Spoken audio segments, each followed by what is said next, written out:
Express, an international courier service. Telugu television రంగంలోనే big reality show Bigg Boss సంచలనం రేపుతోంది. బుల్లితెరపై junior NTR హోస్ట్గా వ్యవహరిస్తున్న ఈ షో అదుర్సు అంటున్నాయి తాజా రేటింగ్స్. ఇక ఈ దూకుడిని ఇలానే కొనసాగిస్తూ షోని ఇంకా హైలైట్ చేయాలన్న ఆలోచనలో ఉన్నారంట బిగ్ బాస్ నిర్వాహకులు. ఎంతో మంది బడా సెలబ్రిటీలు బిగ్ బాస్కి హ్యాండ్ ఇచ్చిన విషయం తెలిసిందే.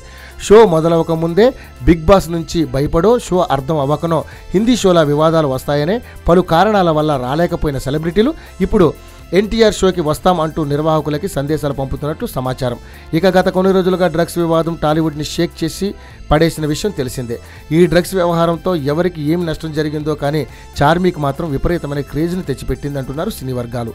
ఆమె అందరిలా జంకకుండా ధైర్యంగా సిట్ అధికారులపై పోరాటానికి దిగడం, కోర్టు మెట్లెక్కి మరీ పంతం నెగ్గించుకోవడం, విచారణలో తనని తాకిన కానిస్టేబుల్పై ఫైర్ అవ్వడం, ఇలా డ్రగ్స్ కేసులో చార్మి సెంటర్ ఆఫ్ అట్రాక్షన్గా మారిన దరిమిల ఈ క్రేజ్ని యూజ్ చేసుకునే ఆలోచనలో బిగ్ బాస్ నిర్వాహకులు ఉన్నట్లు తెలుస్తోంది. బిగ్ బాస్ నిర్వాహకుల నుంచి చార్మికి సమాచారం కూడా వెళ్ళిందట. దానికి చార్మి మాట్లాడుతూ తాను ఇప్పుడు పైసా వసూలు పోస్ట్ ప్రొడక్షన్ పనుల్లో బిజీగా ఉన్నానని, సినిమా రిలీజ్ అవ్వగానే తన నిర్ణయం చెప్తా అన్నట్టు సినీ వర్గాల నుంచి వచ్చిన సమాచారం.